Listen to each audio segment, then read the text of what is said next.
practice ENT children, doing surgeries. She got paid less by the hospital and less for the college where she taught medical classes. She actually finally, they settled with her, both of them later, but not for about 10 years. So this is very hard. I knew it was time, and it was not education, it was not money. I have here in my home boxes of lawsuits from all over the United States that educated women out of colleges have sent me, and they did not get what they should have. I have lawsuits from women who work for the government, and a lot of people think that if you work for the government, you will get equal treatment. There is not anywhere that will guarantee you equal treatment. We have the law, yes, we've had it since 1963, but nobody has ever pushed enforcement. All right, so at this moment, if anybody has a question for Lilly Ledbetter, I'd love to hear it. We want to open up the floor for anybody that might have a question. Ma'am, we have a question from go ahead. Hi, Lilly. My name is Lonnie, and I would like to give you the opportunity to give this young, ambitious women in the room a piece of advice, just in case we were to ever encounter an obstacle that our male counterparts might not face. Great. You need to know the laws. Everybody should. You're not, I'm sure a lot of you are not planning to be a lawyer, but you need to know the Equal Pay Law, Title VII, Wage and Hour, all those kind of laws that apply to you. If you get hurt on the job, what are your options? You need to know all those things, just in case you need them.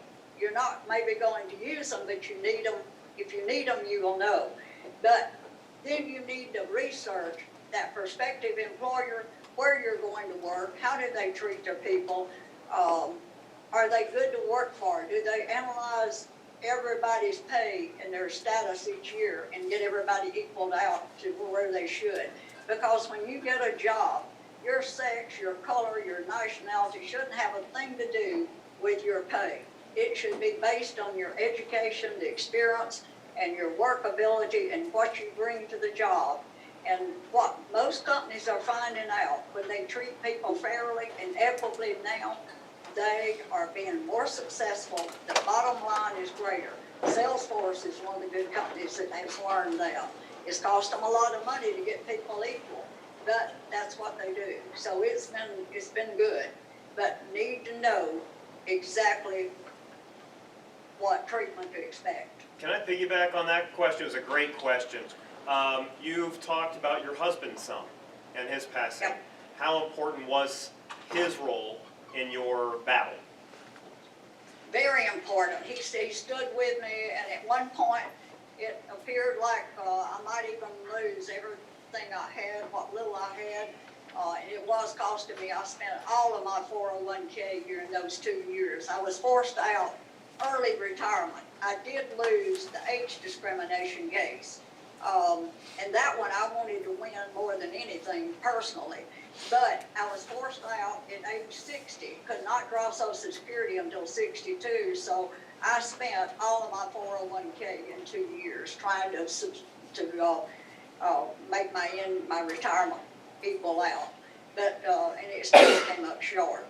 But I offered to deed him my half of the house, which was paid for, and we had it, and that was all we had. And he said, well, if we lose it, we'll start again. We started once without anything, we'll start again. He always supported me, and all those times that he was so very, very ill, I would go to Washington. In fact, when he died, I was in New York doing 2020 with Elizabeth Vargas. I flew up there late one day. Elizabeth the next morning flew home, but when I got home, I found him in the floor. He had died early that morning. He was already cold, and they said that he probably was deceased by the time he hit the floor. He died with stroke. The cancer had worn his body out, and he was in a weakened condition, and he died immediately. But looking back, it was a hard thing on me, and I had to work through it because I felt I should have been here. But he supported me. I knew his heart was in it, and he was there for me. So he supported me to go. Lilly, stay with us for one moment. Another question. Any other questions for Lilly Ledbetter as we have Lilly Ledbetter with us. Behind you. Yeah, sir? Hi, my name is Parker. My question is, so after the bill was passed, did you feel like you were targeted with any sort of like animosity from people that were either like directly associated with you or the public? The election, I think, in the election, the first African American as president of the United States, and definitely I got in his court and campaigned for him, and I believed in his program, and he did make a lot of changes. He did have a lot of things in Washington that would help the women and their families and the minorities. I got a lot of slack in the South because of that. As you well know, we've already learned that this country is not where they should be in color, races, and all that. So that was a problem, and a lot of the Southern churches judged me. But you know, if they called you up and they've got a problem with their wages, or they need some help on a job, what do? Then you're the good guy. So it's okay. It's okay. They'll learn, and things have to change. And I tell people today, when I talk to groups, I can campaign for someone and never mention their opponent, because I would tell you to go research that person. What did they do? Where they were? If they were governor, do they want to re-elect them again? Or do they want to send them home? Do we want a person like that for president of the United States? So that was, if I had stayed neutral, you know, walking the line, nobody really knew, I probably wouldn't got as much flack. But I'll tell you the truth, I've enjoyed being out in the open for who I support. Good for you, Lee. I have a quick question. What do you think the challenges are today that we still have, that there's discrepancies here and there with women not getting paid the same as men still? What do you think those issues are? Because I know that some say that it's education, some say that it's just maternity leave, some say that it's just depending on the hours, how they calculate the differences, or just those things in general. So how would you describe that, I guess? I'll tell you what we've got out here is really I call it a mess, because for lack of a better word, but what we need to do is steadily make a difference and make a change. And those companies like Salesforce and ITT up in New York, those are the companies that we need to interview with and keep working and supporting. And if they have a product that we can use, we need to buy it and support them, because these companies, and there are a lot more out there, there are some companies that have even started child care. They have wellness care, like if your child gets sick and you got a 5-year-old, you bring it to work and the nurse takes care of it in the infirmary for another $12 a day or so. You got some things out there that are just outstanding. So young people needs to find these out, and who are the best employers, and there's nothing wrong in changing jobs today. So you know, if you make the wrong decision, you move on. But see, equal pay was passed in 1963. I watched John F. Kennedy on black and white TV sign it. I watched President Johnson sign Title VII, which said I had the right to that job. But did I get it? No, I never did. In fact, they took me out of one job when I was with another big corporation, H&R Block, and said, we don't want you on the road, you might get hurt. And put me back being an office manager where I had been a district manager. And that's not right. But it cut my pay. So what we have to do, we have to keep making these changes. We have to listen to Washington and our state governments. See what happened to my money.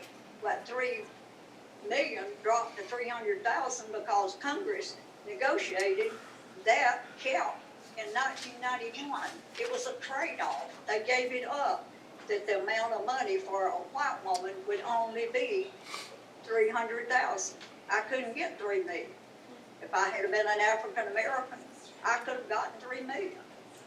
So we've got to watch these changes in Washington and not let them happen, because once they get on the books, it's harder to change them. Lily, there's so many, if we Yeah, could, go ahead. we'd like to end with one more question. Mr. Crocker. okay. Oh, yes, this is Shannon, go ahead. Mrs. Ledbetter, did you get public support? Did you rally and get donations that helped you fund your trips and helped cover the expenses after you lost your job, well, you quit your job and your husband was ill? Or how did you finance the 8-year trail? I didn't quite understand everything She was said. asking, Lily, she was asking how in the 8 years, I mean, you were no longer working, so how were you financing an 8-year court battle? Okay, the law firm took my case on a contingent basis. All I paid for was people that I made a lot of phone calls, and back then I didn't have cell phone, I didn't have a landline phone. If I called out across the line, I was a long distance. There was another charge. I spent about $40,000 of my own money, but I used all of my 401k trying to survive and pay my bills on what I had. But what's happened, I never got a dime. Never got a dime. A lot of people think I got something. I never got one penny. But what happened when I was going to Washington, the Women's Coalition paid for my plane ticket and put me in a hotel. And people would buy me a nice lunch. Usually somebody would. And I'd get by on peanut butter crackers and whatever I could manage, piece of fruit from the breakfast bar in the morning. And that's how I got by in Washington, because I couldn't afford that, and they would give me donations to pay my airport parking and buy my gas to get to the airport to go. But I was up there walking those halls. I do NPR radio, I do TV spots, I do anything I had to do, and be up at 5 a.m. on the radio taking calls, and be back there at 7 at night taking calls. And I took a lot of flack with those calls, but people said I was just taking money from the men. Lily? But one thing, can I tell them one thing, or we Yeah. gotta go? Yeah, go ahead. Yeah, tell you what. And what has happened today, I help support myself, and I'm able to stay independent today by making speeches around the country and around the world. And I do get paid for most of them. As a time or two, I don't get paid, and it depends on what it is. But I always get expenses because I can't afford it. But I do it as much as I can, and I do it because it's important for me that each one of you make sure that you get what you're entitled to, and that you continue listening to Washington. What are they doing? What are they doing in your state? And watch the presidential election next time coming up, and you vote, but you research the people who you're going to support and who you're voting for, and that's how you make those decisions. You don't listen to television, you don't read the headlines, and you don't listen definitely to your family. Right, all right. And at Thanksgiving, don't discuss church politics.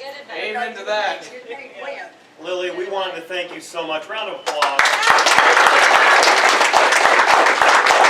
Thank you for being flexible with us. We'll be in touch.